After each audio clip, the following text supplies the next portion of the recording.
Big Substrate sucks.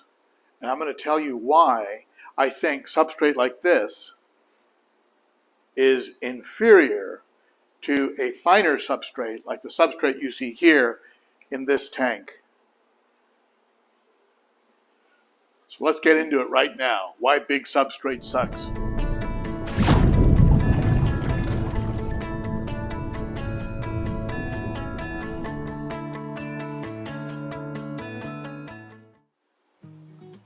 First, I'm going to tell you why I love this substrate right here.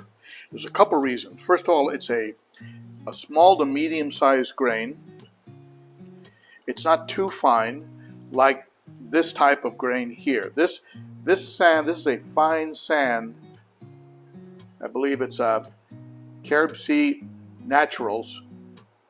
And apart from the color showing every little speck, as you can see back in here, every little speck of detritus. Apart from that, when you vacuum, you can't help, even though you're staying off of it as best you can't help but suck some of it up. And eventually that really plays havoc on your pipes. And you eventually have to refresh and add more sand because you just keep removing it every time you vacuum. And it requires a lot of vacuuming because it shows every little piece of dirt. Whereas this sand here, because of its color, it actually is very forgiving and can go much longer without looking dirty. And it's heavy enough so that when you vacuum, you're not actually scooping particles up, and yet it's small enough so fish like geophagus and African cichlids can sift through it without any real problem. This is my favorite substrate right here. I picked it up from somebody here in Nashville. They say they got it from a place in California. It's called Lapis Luster. Lapis Luster.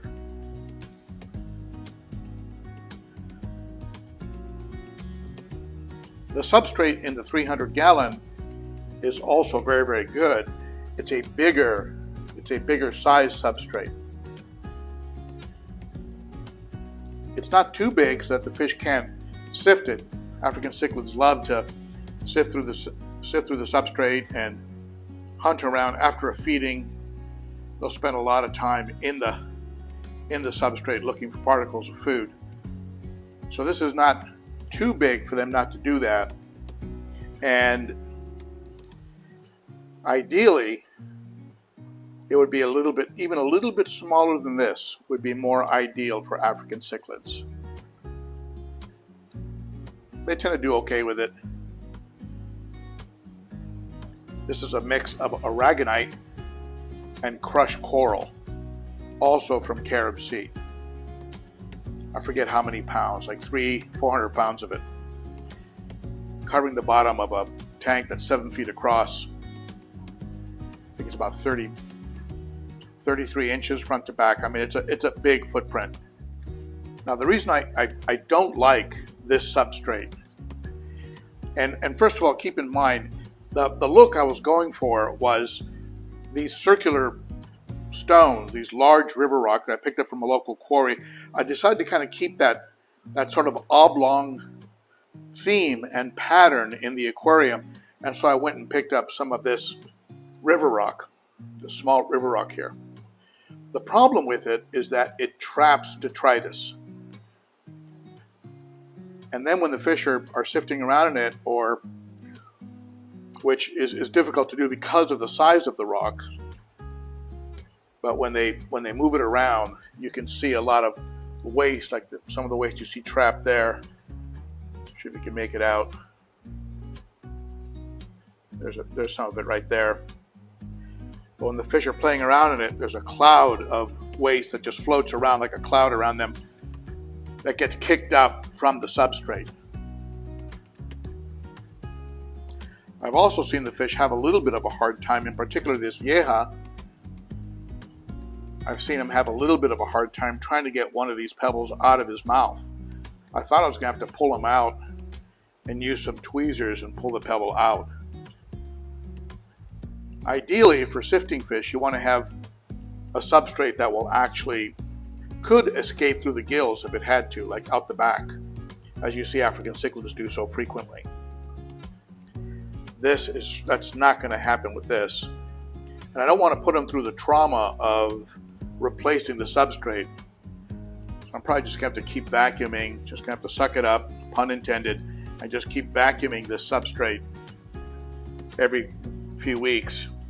Usually what I prefer to do is have a powerful wave maker like the one I have in here. That one does about 3,500 gallons per hour, and I run it on a timer so it doesn't blow the fish around all day long.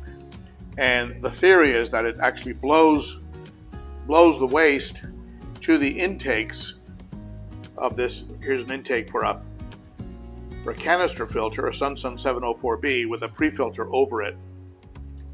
And then there's the intake at the top here, which you can't see because of the wood, but it's back up in here somewhere, for the overflow box for the sump, the Synergy sump. But the theory is that wave maker is supposed to blow and suspend a lot of the particles in the water, and then they get sucked up by the filter, but they don't. What happens is, if anything, the water circulation ends up pushing the detritus deeper into the substrate. Now that's not the case here. As you can see, all I have are two outputs from the sump. I'm running two return pumps, and then the output in the middle there from the FX6. And again, I've got a pre-filter on the FX6 back there. But you don't see hardly any waste at all on this substrate. And when I run my fingers lightly through the top of it, before I vacuum it, there's hardly any waste at all. The same is true with this tank.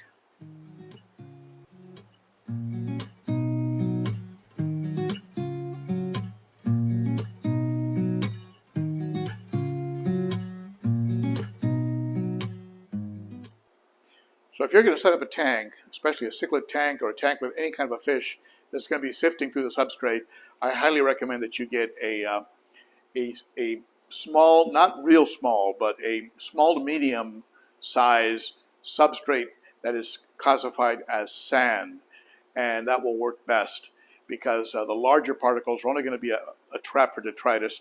Now keep in mind, I don't worry about detritus because detritus, after a while, the muck that gets trapped in here, it does become benign. It becomes inert and doesn't really affect the aquarium. As a matter of fact, if I didn't vacuum this, if I just let it build up, but did normal water changes, let's say 30-40% water changes, I'd continue to have nitrate levels that are acceptable.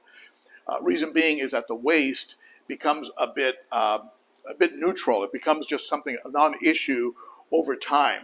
However, if you want an aesthetically pleasing tank, a tank that looks clean to the eye, which is important to me, then you're going to be vacuuming that kind of substrate, the substrate with the larger pieces, the larger gravel type pieces, whether it's irregular or rounded like this river rock. So my advice: go with sand, go with something like this, and this will be the ideal. It's forgiving in color, and it's perfect in size.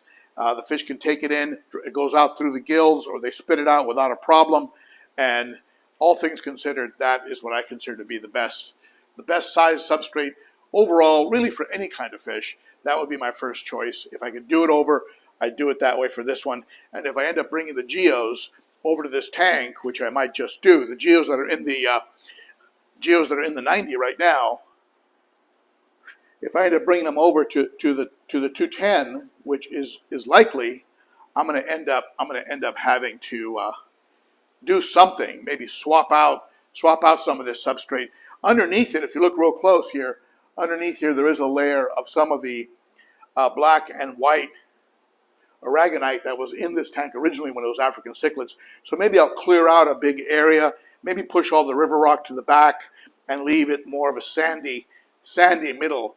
And that way the geos will have a place they can kind of sift around in and which is very important for them. It's what they do and what I enjoy watching them do.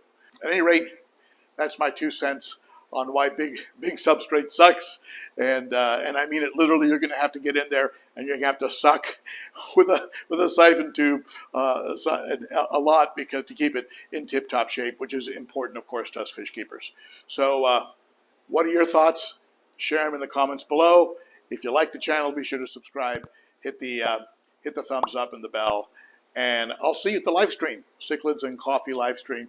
That's Saturdays at 11 o'clock Central, except during the holidays. And if you want to support the channel further, consider becoming a Patreon monthly supporter. Starts for as little as $3 a month. Thank you, my friends. See you again soon. Bye-bye.